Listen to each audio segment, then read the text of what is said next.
No worries, thanks Kurt. Yeah, like you mentioned, my name's Luke.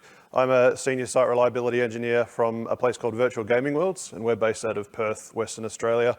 We make really cool social games, and we entertain probably 500,000 unique users across North America every day. But this presentation isn't going to be about that. Cool. Yeah, so as I said, this isn't a technical presentation. This is about soft skills. So it's something I'm pretty passionate about, along with being pretty technical. I do find it really valuable and really enjoyable to also kind of bridge that gap where the technical meets the personal. It's something I think I'm really good at. You probably just have to take my word for that. I'm pretty good at it. And it's something I believe has been a big part of the relative success I've had in my career. So today I want to help you guys get good at that as well. And I want to hopefully motivate you guys to practice it and to be good at it as well. So hands up if you think you've got a good idea on what soft skills are. Can you give me an example, Kurt? Being able to talk to people effectively. Yep, yeah, that's a good one. So soft skills are essentially the companion to hard skills. So generally I find it easier to define soft skills by first defining hard skills. So hard skills are the things that are specific to your job or your role. They're the things you list on your resume. They're things you can go and get certified for. And generally they're a lot easier to measure. So I made a claim that I'm quite good at soft skills, and that's difficult for you guys to prove because I can't go and get certified in soft skills, but I can go and get certified in AWS, that kind of thing. Soft skills, on the other hand, are things that you generally want to see in all employees or all in team members, regardless of whether they're an engineer, a manager, a product owner, that kind of thing. They're things like Kurt mentioned, like conflict resolution, being able to speak up, and being a team player, all those kinds of blurry, ambiguous things. So yeah, hard skills, I know Rust, I know how to fly a helicopter, and soft skills are, conflict resolution. So companies, I feel, generally do a pretty poor job of teaching this to their employees. And I think a lot of presentations and training courses you'll go to on this topic are generally pretty bad. Who's been to a really bad, awkward management training or leadership training exercise where there's, really awkward role playing or really bad acting on videos? So I feel like a lot of them, they're just not in context. They're generally delivered by either third-party consultants or maybe your HR team. They're very rarely delivered in a technical context, so they don't communicate to you as a technical professional working in technical teams. They're often awkward. You're sitting there cringing at the bad acting. They use really contrived examples. So I'm sure you can think of, those really bad videos where they give you the most sort of contrived example. And it's really difficult to kind of map that to a real world scenario that you might be facing in your teams. And I think one of the reasons for that is they tend to focus outward instead of looking inward. So a lot of these are teaching you how to address problems that are happening around you, but they don't really start with kind of teaching you about yourself first. And I'll go into a bit more detail on why I think that matters. Today I'm obviously hoping that this is going to be different. So I want to make this a bit more accessible. I want to, again, convince you guys that soft skills are important and they can be a competitive advantage, even if you have no plans of being a people manager, even if you're an introvert. They're still important. And I think just like any other skill, you can develop these skills. You can practice and get better at these. And why I think it's particularly relevant to SREs is a lot of what I'm going to talk about today. You can reuse a lot of your current existing SRE skills, particularly around incident review and retrospectives. And again, instead of giving you specific examples, what I'm going to do is teach you how to get sort of a foundational skill set that'll allow you to go back to your workplaces and your teams and navigate those complex and novel situations that'll happen to you. I'm not going to teach you how to resolve conflict. I'm going to teach you the skills you'll need to be able to figure out what resolving conflict looks like in your context. So before I get into that, I just want to reiterate, I'm just an SRE. I'm just some guy from Perth. I'm not a psychologist. I've done zero research. I've published zero papers. So everything I'm about to talk today is sort of from my own personal experience. It's what's worked for me. And while I do believe it's quite universal, even outside of technical expertise, you'll obviously need to use your own judgment on whether that'll work for you. I also have quite a lot of privileges that others don't as well. So again, the advice I give you may not necessarily work for you, but I do believe it should be pretty universal. So to give you a quick understanding of where I've come through my career and how I've sort of developed these, I just wanted to give a quick overview of what I've done. So my first job in 2006 was at a private school just as an IT assistant. And one of the things I sort of enjoyed about that job and found really rewarding was all the teachers really liked me. And that sort of followed along into my next role as a help desk technician at a different company, a managed service provider. Again, all the customers and the business owners seemed to like me. Again, you'll have to take my word for it. Everyone loved me. So in that sort of second phase where I was help desk tech and then eventually was promoted into sort of an on-site technician, I worked with a guy who was a nice enough guy, but he had a pretty abrasive personality. He often made me feel stupid. He often made me feel like he thought he was the most important person in the room. And that was, so we were in similar jobs, so he would go out on site as well, and he'd often upset customers just with that attitude. And so at this point, this was probably the first point in my career where I started to realize that soft skills not only led to sort of better professional outcomes, but also gave me access to more opportunities. So the situation, I guess, that made me realize that was there was a particular job that my boss wanted to send me to, and she said specifically to me, "Luke, I'm sending you to this job with this customer because it's an important customer, and you're really good with people, and I know you'll sort it out, whatever else." This other guy was more experienced than me, but missed out on this opportunity just because he didn't have those good soft skills. So that's sort of when I first realized that, yeah, it's actually a competitive advantage. I'm now getting access to opportunities, although it might have been a smaller one, but it's something I got access to just because of those soft skills. So moving on to, I guess, that last part, the second last part where I was a technical manager. So my first role as a manager of people was pretty ridiculous. So I'd moved into a position left vacant by my at that time boss who'd left the company. And what I realized after taking the job was there were quite a number of pretty complex problems that he'd left festering and sort of unaddressed for quite a long time.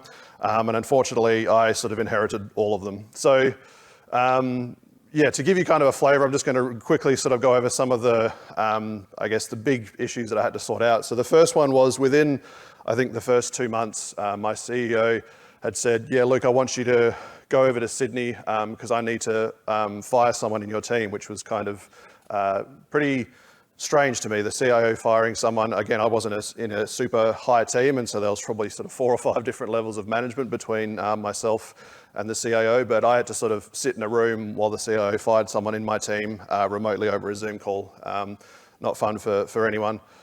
At one point or another, I had 15 or so direct reports, which again is a ridiculous number of people to manage. And what made that particularly challenging for me as well was roughly about half of those employees weren't engineers or technical professionals. So as much as I could, try and support them, I didn't really know a huge amount about what they did. I didn't know how to develop them.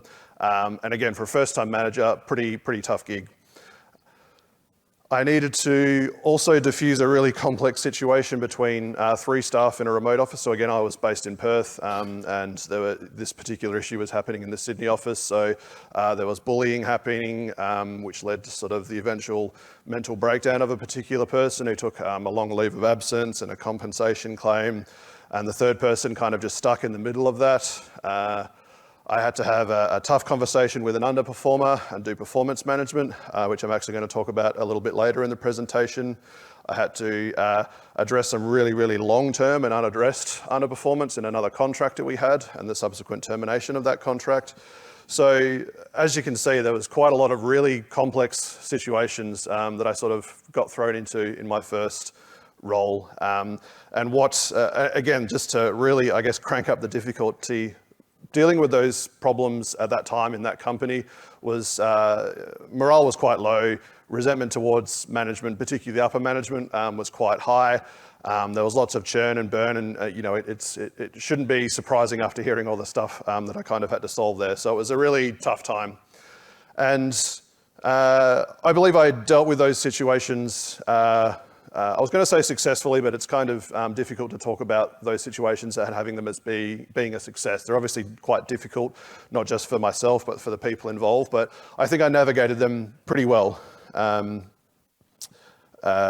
So over the last couple of years and in general, just reflecting on why I was able to navigate those situations without much preparation or training in my first role, I wanted to figure out why. What made me different to the CIO, who I thought relatively had quite poor people skills and was quite abrasive.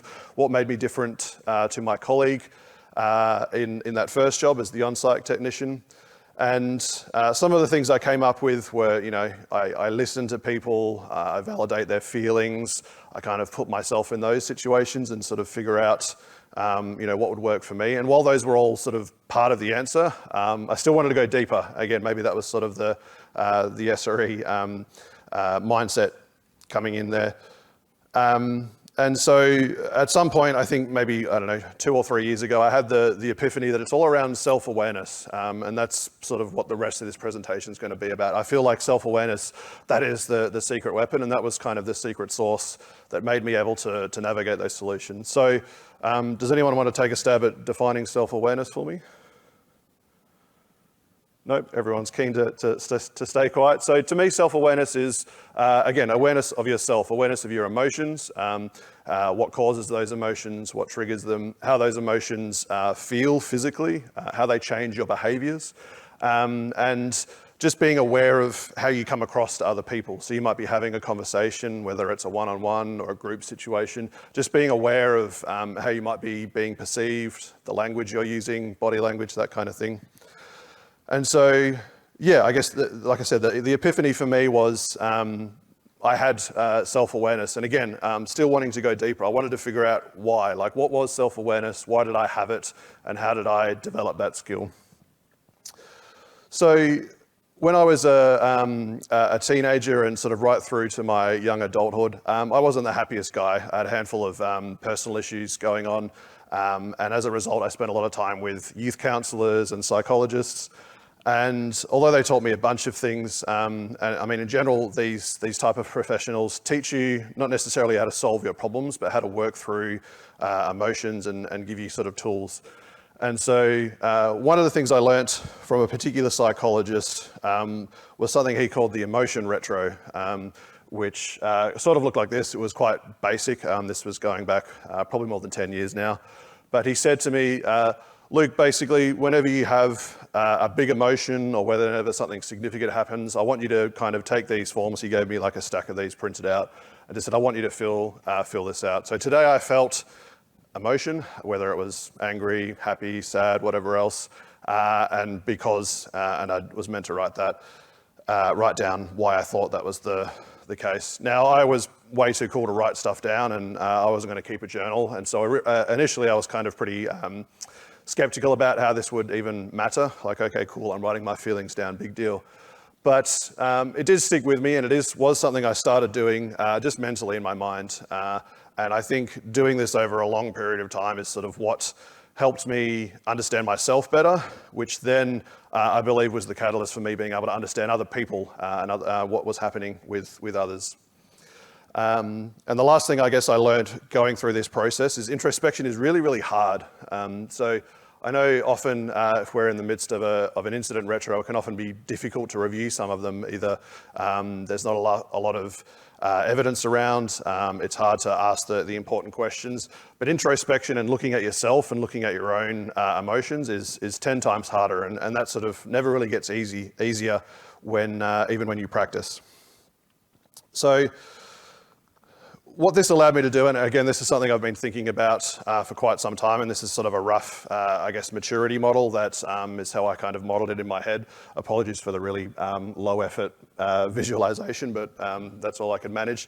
But I feel like, again, there's sort of 4 levels. So the first 2 are just self-awareness, but that first base level is self-awareness in hindsight. So you're able to have a look at situations that happened previously.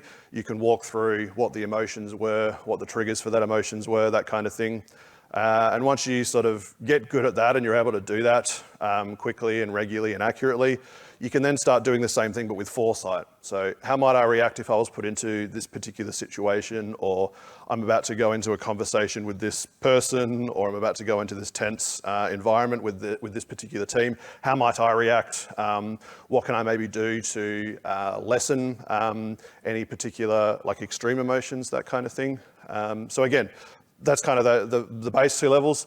From there, you can start doing the exact same thing, but with others. So once you get a really good understanding about how you might react, you can start putting yourself in other people's shoes. So if you know a particular situation might make you really uncomfortable, you can think, oh, what might this person feel like in the same? Because generally, it's obviously not always going to be the same. Everyone's different, but it's a really good starting point to figure out, what might that person be feeling? What might I be able to do to make that person feel better? Or what might I do to de-escalate this situation or lessen the severity of the emotions in that particular environment. And the last level, again, the same, but in foresight. So again, just thinking forward and being able to sort of make a plan there. I believe, I really truly believe if you want to have good soft skills, if you want to understand other people, you really need to understand yourself first. In the same way you don't run before you can walk, I think understanding yourself is that first step in understanding others.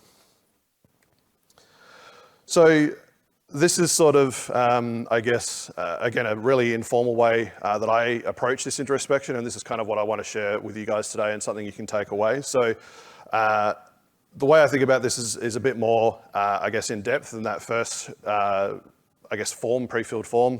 Today I felt blank because blank. But these are some of the questions I ask myself and some of the questions you guys can ask yourselves if you do start going through this exercise of doing a retro on big emotions or big situations. Just like in incident retros, some of these can be really difficult to answer. Some of them can be easy to answer initially, and then later on you figure out, actually, it probably wasn't that thing, or this wasn't quite right. Like I said, introspection is really, really difficult. So it is something you kind of need to persist at, and it's something you sometimes need to have a couple of attempts at before you sort of nail it. Now, again, it doesn't really need to be super rigid. I thought about kind of giving you guys a pre-filled form to fill out, but I honestly feel like it's a very personal thing, I guess, how you approach these. But if you are stuck, one thing you can probably do is just literally take your incident retro template and start from there. But yeah, these are the starting set. So to start off with, the first part is just the what of things. So what happened in that situation? What was the big emotion? And they don't necessarily need to be big negative emotions. They can also be big positive ones. But what was the emotion? What does it feel like physiologically? When I get really embarrassed or anxious, I kind of get that pit in my chest. So just noticing that, hey, when I feel this particular emotion, I feel it here, or potentially, you get tension between your shoulders, something like that.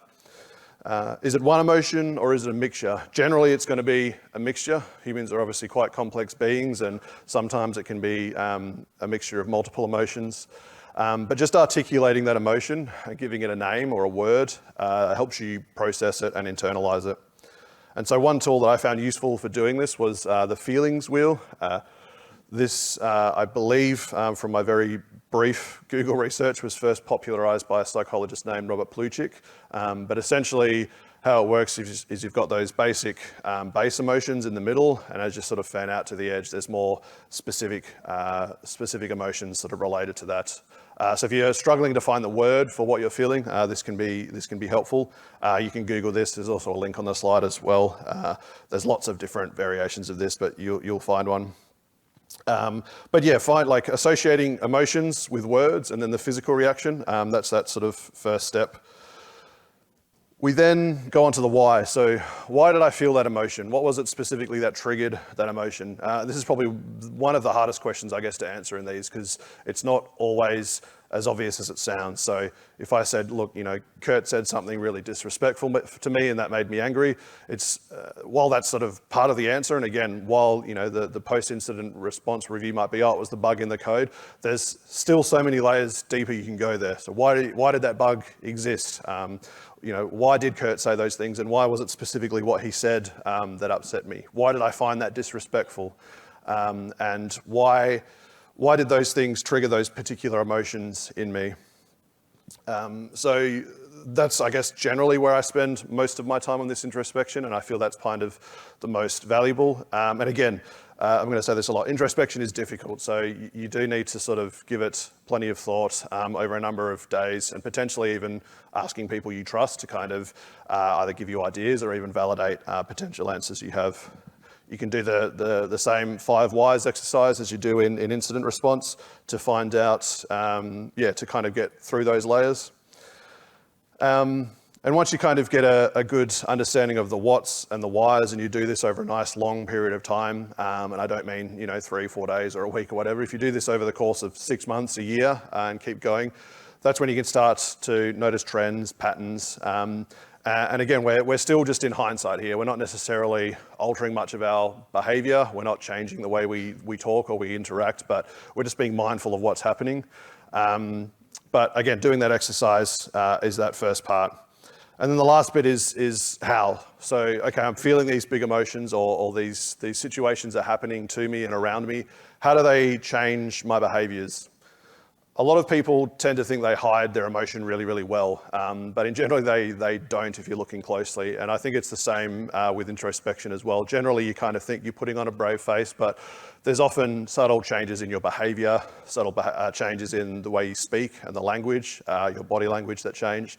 So being aware of how that manifests in yourself when you're feeling particular emotions is kind of that third level within that first level, really. So as an example, when I get, again, if I make a mistake and I'm feeling super embarrassed, I tend to withdraw a lot.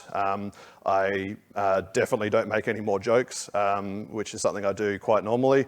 I tend to over-apologize, and I tend to sort of not withdraw just from conversations, but also physically, my sort of head goes down, my shoulders go forward, that kind of thing.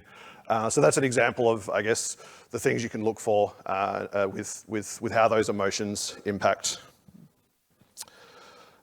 Once you understand those, and again, this is over a long period of time, you can start to make changes or just be mindful of how your behaviours change. So, going into a situation, maybe you can pay a bit more attention to what you're saying or doing, or just change things entirely to avoid making those emotions worse. So as another example, I play a lot of competitive video games. And so if I've had a bad day, if I'm feeling stressed or if I'm angry or frustrated, if I go and play competitive video games, I play worse, and then I feel even worse afterwards. And sometimes that can turn, a big emotion that might have just lasted a day or an evening to sort of 2 or 3 days because, now I'm lost a bunch of rank or whatever else. So being aware of those triggers at least gives you the information to make better decisions. So yeah, look, I'm probably not in the best mindset to, queue up for that League of Legends games. Maybe I'll take a break and come back at it tomorrow. Or again, if you're going into a complex situation, but a lot of the things that are going to happen in that situation are going to cause certain behaviours to come up, you can do your best to mitigate them. So again, once you get good at this, you can start speculating, both for yourself and then once you start reviewing or doing retros on emotions that others are feeling. Again, you can do that in foresight for others. So like I mentioned earlier, you can look at other people or other situations and try and identify what are the emotions they are feeling. Can you notice any similarities in body language, in language, in the things that they do and say that might give you some clues as to what they're feeling? And then, what could I potentially do to mitigate that or make them feel better, or at the very least, try not to escalate those emotions and escalate that situation. So that's I guess the basics of self-awareness and doing those retros. Now, I guess onto the valuable bit, I think, is what I believe are the ways you can apply this to your career. So there's obviously a bunch of ways you can apply this in your personal lives and relationships, but obviously here at SREcon, we're going to focus on the career side. So the way I'm going to do this is kind of go through 3 case studies. The first being the underperforming direct report. Now, obviously, I'll keep this as anonymous as possible, but I did just want to walk through some of the things that happened and some of the things that I consciously did and deliberately did to try and make that into a better situation and a better outcome than it might have otherwise. So this particular employee was a sysadmin in my team. And I guess the catalyst for the meeting that we had to have and him going on to performance management was he made a sort of relatively careless mistake that sort of caused a large production outage. This wasn't the first time. There were sort of 2 other situations with much less severity that had happened in the preceding months, but this third one was sort of quite a big outage, and it was, again, showing a concerning trend, I guess. So I called this person in for a meeting. Obviously, we had to chat about this. So the issue happened sort of on a Friday afternoon, and so this was kind of the Monday morning. So already I knew that he kind of had known what has happened. He's probably spent the whole weekend thinking about it, anticipating what kind of a conversation we're going to have on Monday. And when I first went and spoke to him, I could immediately see he was already quite an emotional state in the morning. He'd obviously been stressing about it. He was avoiding eye contact, speaking very quietly, like, yep, that kind of thing, just saying yes a lot. And so I knew we weren't really going to get through much in that initial chat in that first meeting. So I said, look, I can see you're upset. I guess, the 2 key things I just want to get out of the way is, first of all, yep, obviously this is an issue and we need to discuss it. And secondly, you're not getting fired, so don't worry about that. And that was sort of something in particular he was worried about, like, man, I'm going to lose my job here. So I kind of just immediately dispelled them and said, look, why don't you go for a walk, go get some fresh air or something. We can talk about this later when you've had a chance to kind of calm down and process that. So again, just quickly calling out and just dispelling, probably one of the key things that he was worrying about, definitely sort of diffused that situation. When he came back in, again, it was still obviously emotional, but much more calm. And from there, I just avoided using really emotionally charged language or saying things like, you always do this, or you never do this, or I just kind of stayed really factual and stuck to the facts. And then I never questioned his intent. I think it's really important to always acknowledge intent. Generally, it's extremely rare that people try and do the wrong things or intend to do the wrong things. And I think just calling out, look, I know you're trying to do a good job or whatever, makes a difference. And the last thing that I think was quite important in this situation was nothing I said to him as far as identifying problems in his work. None of it was a surprise to him. This was something we'd briefly mentioned sort of the previous few times that it happened. And I think any performance-related conversation you have with an employee, nothing should ever be a surprise. And that wasn't the case here. And again, it was much easier for that to go smoothly if I'm not just sort of throwing something out of left field that he wasn't expecting. From there, again, we just focused on what happened and why it wasn't acceptable. I said, look, hey, mate, if you're going to be an engineer working on production systems, I, as the manager of that team, need to trust that you can do that without breaking things, as opposed to, you're doing a bad job or, attacking his integrity or his intent. And from there, we just did some clear and concise, measurable criteria on what we needed to see change. And then we kind of followed that up over the next couple of weeks. And that, again, was the improvement was there. He met the criteria, and we resolved that issue. And that really kind of strengthened our, relationship as well. Now, I still see this person from time to time at conferences and stuff like that. We still chat. He initiates conversations. And so I feel like that's a really good indication of, we did have a tough conversation, or we did have some issues, and potentially, it was embarrassing for him, but the way we handled that kind of strengthened that relationship. And so I think these particular scenarios are super important to sort of get right, to kind of keep morale up and just deal with those in a caring way. So moving on to the next one. Now you can see I very clearly haven't anonymized this one. And before I go much further, I will let you know that Mark has definitely given me approval to not anonymize this. But so this next one is about difficult colleagues that aren't necessarily in your team. And Mark is currently the head of security at VGW, but we've also worked together in a previous company in similar roles. Now, who here has read the Phoenix Project? A few of you? Yeah, so there's a security guy in the Phoenix Project that kind of pisses everybody off. Mark Loney was the same kind of security guy initially in this first company we worked for. He got on my nerves a lot.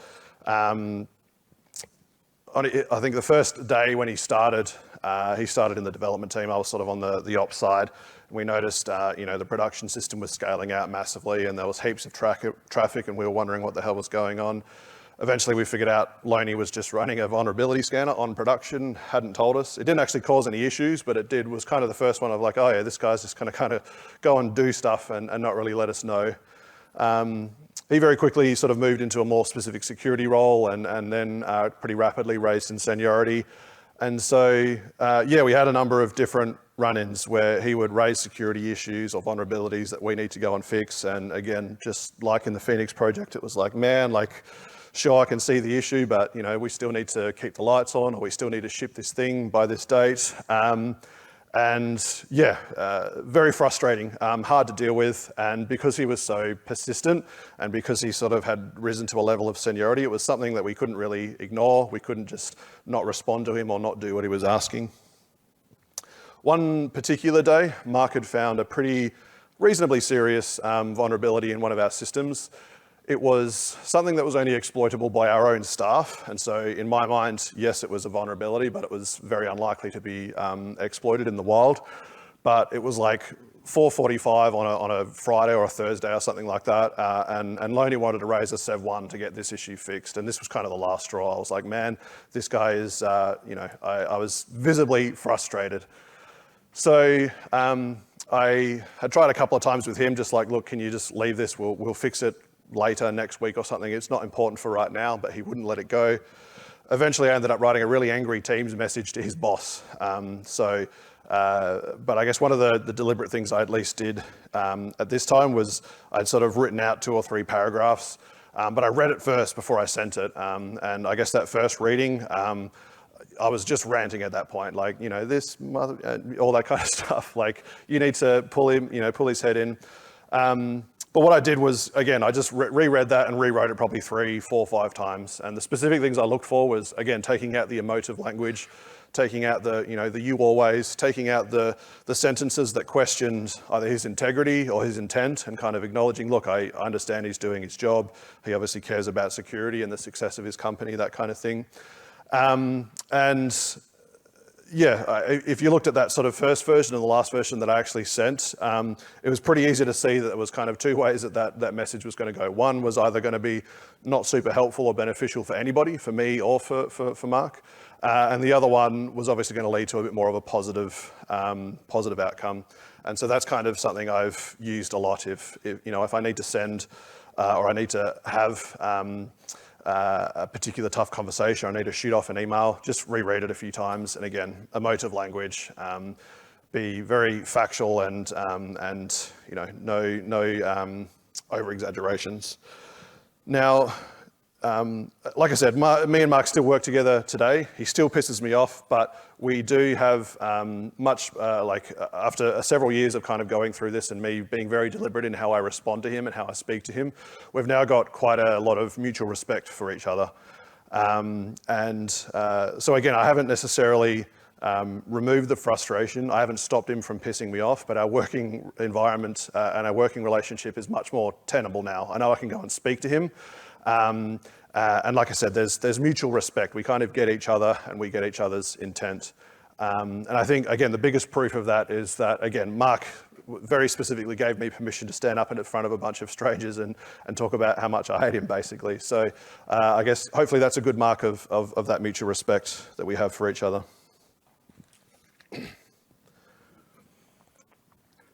So lastly, This one's not necessarily a specific situation, but this was a question that came up on the RANS Leadership Slack. Has everybody heard of the RANS Leadership Slack or have been on it? Okay, not too many people. So it's sort of something that started, I guess, in the software engineering space. It's kind of just a community where you can go and talk about things like leadership or staff and principal engineering or architecture. And this question was something that came up that I felt pretty equipped to answer. And the person had asked, I forget exactly what the question was, but it was along the lines of, we all acknowledge being able to speak up is quite good and being able to speak up, but how do you know whether you're doing a good job of speaking up? How do you know when you need to put a bit more effort into getting others to speak up on your behalf?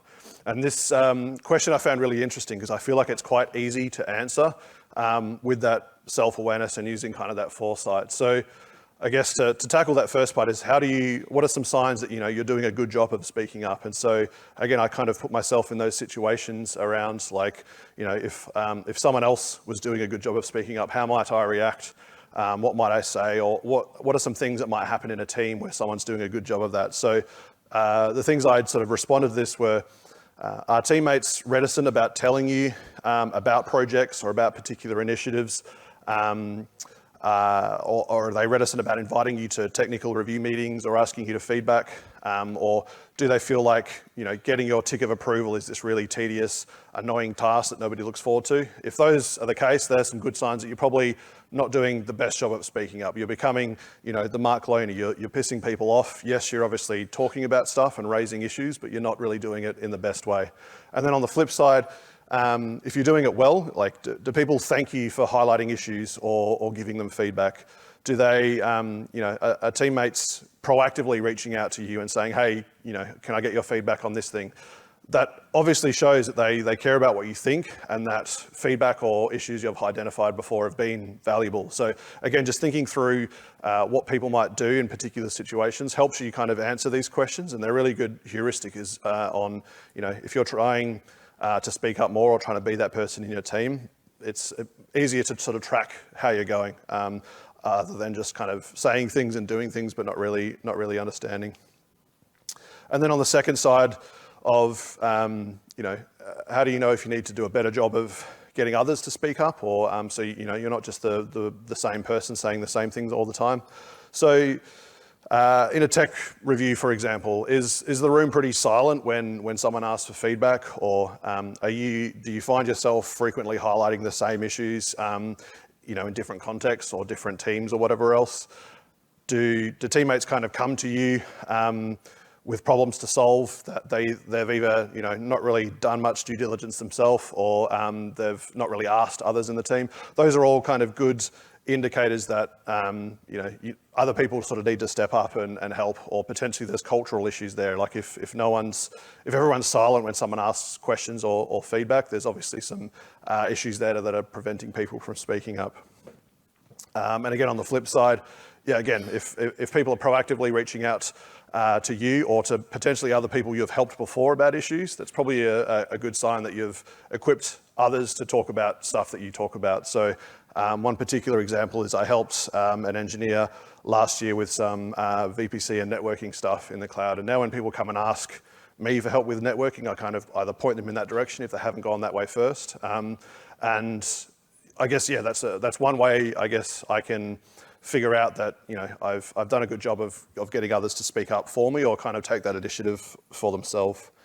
And the last one is, and I think this is a really good one. If you find yourself going to tech review meetings or whatever else, and you find yourself being more and more passive and just not needing to say anything, it's probably a good indication that the team's starting to get to that point where you don't need to be in there and be so active and drive things, right? They've already got things sorted. They've already learnt from things previously. So originally I had titled this talk the superpower for an SRE career, but I guess the more I've thought about it, the more it didn't really make sense. I feel like it's not really a superpower. There's still, it's something you still need to put a lot of effort into. Being able to fly or go invisible would be way better than self-awareness, but it's, I think it's still important, but it's important to note that it's not just something you can kind of pick up and think about for a week or two, and then it's kind of done. It's something you need to put effort into, just like any skill, whether it's learning an instrument or learning how to play a sport. It's something you need to practice consistently over a long period of time to get. And it's also not going to like I mentioned with the case study about Mark, it's not going to remove those situations. It's not going to make it so you no longer have awkward conversations or tough conversations. You're still going to get angry. You're still going to say and do the wrong things. You're still going to lose your temper. You're still going to make mistakes and get embarrassed.